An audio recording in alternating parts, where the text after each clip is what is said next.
আমার সেই গল্পটা এখনো শেষ হয়নি।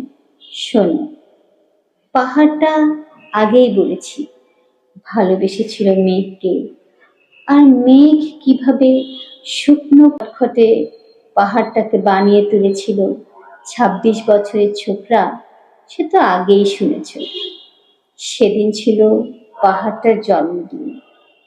পাহাড় মেঘকে বললে, আজ তুমি লাল শাড়ি পরে আসবে।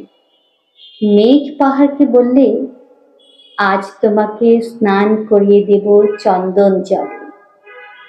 ভালোবাসলে নারীরা হয়ে যায় নরম নদী, পুরুষেরা জ্বলন্ত কাঠ। সেইভাবেই মেঘ ছিল পাহাড়ের আলিঙ্গনের আগুন, পাহাড় ছিল মেঘের ঢেউ জলে। হঠাৎ আকাশ জুড়ে বেজে উঠল ঝড়ের জগঝম্প।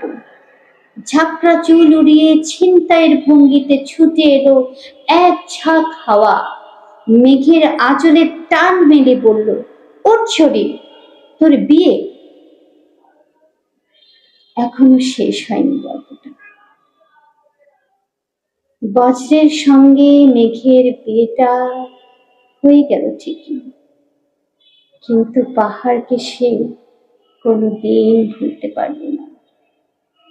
বিশ্বাস না হয় তো চিরে দেখতে পারো পাহাড়ের হাড় পাঁজর, ভেতরে থই থই করছে শত ঝর্ণার জল।